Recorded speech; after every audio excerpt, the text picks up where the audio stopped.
Hello class 9th के students. तो आप सभी को हैप्पी चिल्ड्रंस डे। तो मैंने पिछली वीडियो में आप सभी को एक्सरसाइज 1.4 के क्वेश्चन 4 और क्वेश्चन 5 कराए थे और मैंने एक्सरसाइज 1.4 कंप्लीट करा दी थी। आज मैं आप सभी के लिए एग्जाम्पल 20 लेकर आया हूँ और उसको सॉल्व करने के लिए जो फॉर्मूले यूज़ होंगे उनको भी लेकर आया हूँ, जिसको हम कहते हैं laws of exponents for real numbers. जो हमारे एक्सपोनेंट के लॉज होते हैं उनको लेकर आया हूँ, जिससे आप क्वेश्चन को सॉल्व आसानी से कर सको। हमारा पहला लॉ है ए की पावर एन मल्टीप्लाई बाई ए की पावर एम। देखिए इस सिचुएशन में हमारा क्या होता है, जब भी हमारी ए की पावर एन मल्टीप्लाई ए की पावर एम होती है तो हमारी जो पावर होती हैं अगर बेस सेम हो और पावर अलग अलग हो और मल्टीप्लाई हो तो हमारी जो पावर होती हैं वो ऐड हो जाती हैं। तो इसका आ जाएगा ए की पावर एन प्लस एम। जैसे मैं आपको एग्जांपल देता हूँ, जैसे 2 की पावर 2 मल्टीप्लाई बाई 2 की पावर 5। अब देखिए इसमें क्या है, बेस सेम है लेकिन पावर अलग अलग है, तो क्या हो जाएगा, पावर ऐड हो जाएंगी। बेस सेम हो जाएगा 2 की पावर 2 प्लस 5, तो आपका आंसर क्या आ जाएगा 2 की पावर 7। 5 और 2 7। और ये आपका पहला लॉ था। और अब आपका दूसरा लॉ है ए की पावर एन डिवाइडेड बाय ए की पावर एम। देखिए अब इसमें क्या हो रहा है, ई की पावर एन डिवाइडेड बाई ए की पावर एम, यानी कि बेस सेम है लेकिन इन दोनों का डिवाइड हो रहा है और पावर अलग अलग है।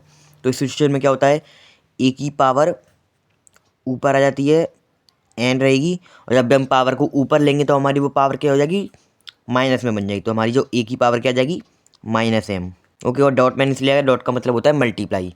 अब आप ये मल्टीप्लाई में आ गई अब दोनों वैल्यू। अब आप इसको ऐड करोगे तो क्या आ जाएगा, ए की power N plus minus M. तो आपकी ए की वैल्यू आ जाएगी प्लस माइनस माइनस जाएगा एन माइनस एम। ये आपकी ए की वैल्यू आ जाएगी। मैं आपको एक एग्जांपल देता हूँ, जैसे 2 की पावर 2 डिवाइडेड बाई 2 की पावर 5।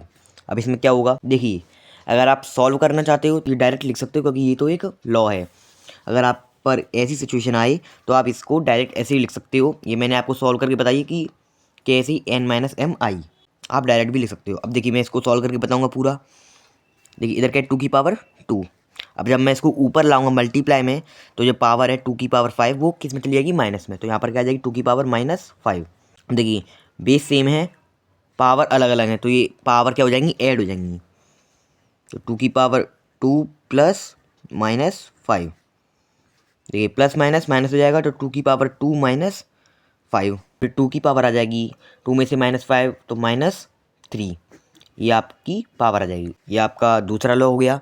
अब आपका तीसरा लॉ है कि अगर ए की पावर माइनस एन है तो क्या होगा, तो वो 1 अपॉन ए की पावर एन हो जाएगी। अगर यहाँ पर कोई वैल्यू माइनस में, जैसे यहाँ पर हमारी वैल्यू माइनस में आई थी, अब इसको सॉल्व कैसे करोगे, अगर कोई वैल्यू माइनस में होगी तो हमारी वो वैल्यू रेसिप्रोकल हो जाती है। ए है तो यहाँ पर 1 अपॉन ए हो जाएगी, की पावर माइनस है वो पॉजिटिव हो जाएगी। मैं आपको एग्जाम्पल देता हूँ, जैसे 2 की पावर -2 है।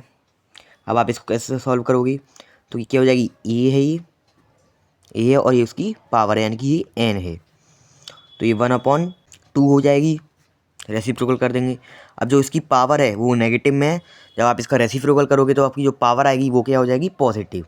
और ये आपका जो थर्ड लॉ हो गया।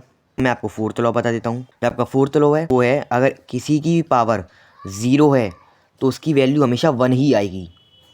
किसी भी कोई भी नंबर लिखा है, कोई सा भी नंबर लिखा है, अगर उसकी पावर 0 है तो उसकी वैल्यू हमेशा 1 ही आएगी। जैसे मैं आपको एग्जांपल देता हूँ, जैसे 1 0 0 0 0 0 0, लेकिन इसकी पावर सिर्फ 0 है, इसकी वैल्यू ओनली 1 आएगी। चाहे इसमें कितने भी 0 हों, चाहे इसमें कितने ही नंबर हों, उसकी पावर हमेशा 1 ही आएगी। ये आपका हो गया फोर्थ लॉ। अब हमारा फिफ्थ लॉ है, अगर ए की पावर एन है और उसकी भी पावर एम है तब क्या होगा, तो उसकी जो पावर होगी वो मल्टीप्लाई हो जाएगी। जैसे यहाँ पर ए की पावर तो एन है, उसकी भी पावर एम है, तो यहाँ पर जो पावर होंगी वो आपस में मल्टीप्लाई हो जाएंगे, यानी ए की पावर हो जाएगी एन मल्टीप्लाई बाई एम। मैं आपको एग्जांपल देता हूँ, जैसे 2 की पावर 2 है और उसकी भी पावर 3 है, तो यहाँ पर बेस तो रहेगा बेस, बस जो पावर हैं वो मल्टीप्लाई हो जाएंगी। यहाँ पर पावर है 2 और 3, तो ये आपस में मल्टीप्लाई हो जाएंगी, 2 मल्टीप्लाई बाई 3, और जो आपकी पावर हो जाएगी वो हो जाएगी 3 2 जा 6। ये आपका आंसर आ जाएगा। ये आपका फिफ्थ लॉ था। अब आपका सिक्स्थ लॉ है ए की power N multiply by B की पावर एन। अब इसमें क्या होगा, देखिए जो हमारी पहला लॉ था उसमें बेस सेम थे, पावर अलग अलग थी। अब इसमें पावर सेम है लेकिन बेस अलग अलग हैं।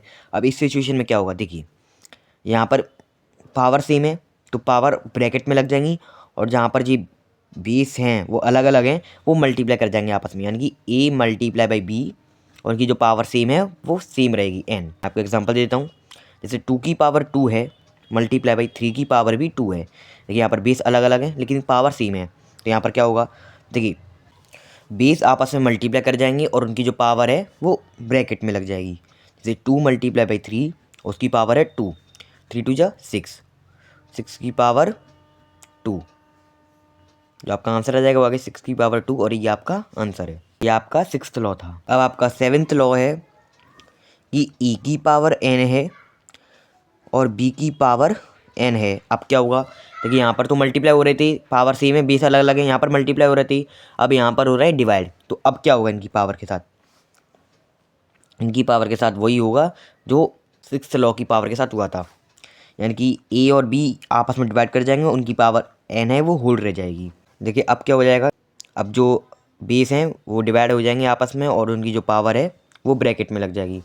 जैसे मैं एग्जांपल दे देता हूँ, 6 की पावर 2 डिवाइडेड बाय 2 की पावर 2। बेस अलग अलग है लेकिन पावर सेम है, तो इनमें जो बेस है उनका आपस में हो जाएगा डिवाइड और पावर रह जाएगी सेम। अब देखिए 2 से 6 चला जाएगा 3 बार, तो जो आंसर आ जाएगा वो आ जाएगा 3 की पावर 2, और ये आपका आंसर है। और यही आपका 7th लॉ था, और यही आपके 7 लॉ थे एक्सपोनेंट के। इन्हीं की हेल्प से अब हम एग्जांपल 20 और जो एक्सरसाइज 1.5 है उसको सॉल्व करेंगे। अब हमारा एग्जांपल 20 है सिंप्लीफाई। इसका फर्स्ट पार्ट है 2 की पावर 2/3 और 2 की पावर 1/3। देखिए का मतलब होता है मल्टीप्लाई, तो 2 की पावर 2/3 मल्टीप्लाई बाई 2 की पावर 1/3। देखिए मैंने फर्स्ट लॉ में बताया था कि अगर बेस सेम है और अगर पावर अलग अलग हैं और मल्टीप्लाई का साइन है तो जो पावर हैं वो ऐड हो जाती हैं, तो इसमें भी पावर ऐड ही होंगी। तो क्या हो जाएगा 2 की पावर 2/3 प्लस 1/3। अब देखिए डेनोमिनेटर सेम है तो एलसीएम भी 3 रहेगा, और 3 ऊपर आ जाएगा 2 प्लस 1, और 2 की पावर आ जाएगी 3/3। और देखिए 3/3 है, 3 से 3 कट जाएगा, बचेगा 1, तो हमारी जो पावर होगी वो आ जाएगी 2 की पावर 1, और 2 की पावर 1 का मतलब होता है 2, और यही आपका आंसर है। और आपका जो फर्स्ट पार्ट है वो कंप्लीट हो चुका है। अब आपका जो सेकंड पार्ट है 3 की पावर 1/5 और उसकी पावर 4, ये 5th लॉ की तरह है, जैसे हमने 5th लॉ किया था जैसे a की पावर n और उसकी होल पावर m। इसमें हम पावर को मल्टीप्लाई कर देंगे आपस में, बेस सेम रहेगा, बेस वही रहेगा, बेस में कोई हम छेड़छाड़ नहीं करेंगे। बेस आपका 3 है, 3 रहेगा, बस इसमें क्या हो जाएगा पावर का मल्टीप्लाई 1/5 है और दूसरी पावर है 4, इसका हम मल्टीप्लाई कर देंगे आपस में। तो 3 की पावर क्या हो जाएगा 4 बन जाए 4 हो जाएगा 4/5, 3 की पावर 4/5, और ये आपका आंसर है। और आपका जो सेकंड पार्ट है वो कंप्लीट हो गया है। अब आपका थर्ड पार्ट है 7 की पावर 1/5 डिवाइडेड बाय 7 की पावर 1/3। देखिए ये आपका जो क्वेश्चन है वो सेकंड लॉ की तरह है, इसमें बेस सेम है, पावर अलग अलग है और इसमें डिवाइड हो रहा है। देखिए इसको सॉल्व करते हैं, ये 7 की पावर 1/5 मल्टीप्लाई करेंगे तो जो पावर नीचे वाली है वो क्या चली जाएगी माइनस में, 7 की पावर -1/3, इधर प्लस थी, अगर ऊपर ले जाएंगे तो क्या हो जाएगी माइनस की बन जाएगी। अब देखिए हमारे पास बेस सेम है, पावर अलग अलग है और मल्टीप्लाई का साइन बनना है, यानी कि जो पावर है उनको हम प्लस कर देंगे, और बेस आपका सेम रहेगा 7, 7 की पावर 1/5 प्लस -1/3, 7 की पावर 1/5 प्लस माइनस माइनस हो जाएगा -1/3। अब इनका एलसीएम ले लेते हैं, इनका एलसीएम आएगा 15। अब देखिए 5 3 जा 15 होता है, 3 ऊपर आ जाएगा -3 5 जा 15 -5, और जब आप इसको सॉल्व करोगे तो आपका जो आंसर आएगा वो आएगा 7 की पावर 3 में से -5 -2/15, और यही आपका आंसर है। और आपका जो थर्ड पार्ट है वो कंप्लीट हो चुका है। अब आपका फोर्थ पार्ट है 13 की पावर 1/5 डॉट, डॉट का यानी कि डॉट का मतलब यानी कि मल्टीप्लाई 17 की पावर 1/5। देखिए 13 की पावर 1/5 मल्टीप्लाई बाई 17 की पावर 1/5। अब देखिए ये क्वेश्चन आपका जो है वो 6th लॉ की तरह है, यहाँ पर बेस अलग अलग है लेकिन पावर सेम है। जब पावर सेम होती है तो उनको उसको कॉमन लेकर जो बेस होता है उसका आपस में मल्टीप्लाई कर देते हैं। तो यहाँ पर क्या हो जाएगा 13 मल्टीप्लाई बाई 17, और जो इसकी पावर है वो 1/5 वो वैसी रहेगी। 13 का मल्टीप्लाई 17 में कर लेते हैं, देखिए 13 7 जो होता है 91, 1 9 कैरी 13 में 13, 13 प्लस 9 22 हो जाएगा, आंसर आ जाएगा 221 221 की पावर 1/5। और यही आपका आंसर है। और आपका जो फोर्थ पार्ट है वो कंप्लीट हो चुका है। और आपका जो एग्जाम्पल 20 है वो कंप्लीट हो चुका है। उसमें 4 पार्ट दिए थे, मैंने चारों पार्ट करा दिए हैं। और आज की वीडियो में मैंने आप सभी को एग्जाम्पल 20 और एक्सपोनेंट के 7 लॉ बताए हैं। अगली वीडियो में मैं आप सभी के लिए एक्सरसाइज 1.5 लेकर आऊँगा। आज की वीडियो के लिए बस इतना ही। वीडियो अच्छी लगी इसे लाइक करो, सब्सक्राइब करो, शेयर करो। और अगर कोई डाउट रह गया हो तो कमेंट सेक्शन में बता देना। Thank you.